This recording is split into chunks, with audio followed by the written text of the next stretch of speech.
Eto ngayon ang eksena sa lungsod ng Maynila, sa Luneta area, kung saan patuloy ang pagdating ng mga rallyista para sa kilos protesta ngayong linggo. Makikitang halo-halo ang political colors ng mga ito. May mga makakaliwa, mga grupong Katoliko at iba pa.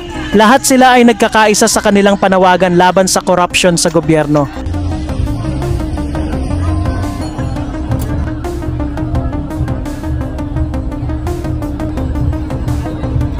Ang tawag nila sa protesta ngayong araw, ika-29 ng Nobyembre, Baha sa Luneta 2.0.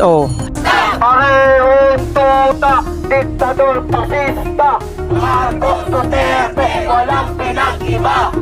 Nagala-leftist naman ang grupo ng humigit kumulang 200 seminarista at mga pari mula sa iba't ibang religious organizations sa kanilang protest chant.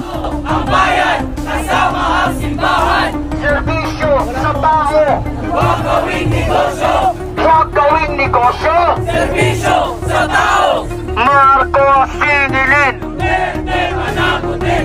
Samantala, sa People Power Monument sa Quezon City, dumagsa naman ang mga makakaliwang labor groups para sa Trillion Peso March ngayong Bonifacio Day. Pilas, nakakita po ako ng mga taga Nueva Ecija. Kaway naman po. Hello, hello. Mayroon po bang taga Batangas?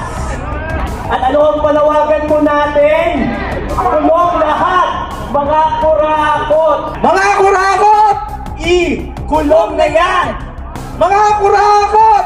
Buo po ng iba't ibang mga labor federations ng mga manggagawa sa serbisyo publiko. Ang panawagan po namin, serbisyo publiko, hindi negosyo!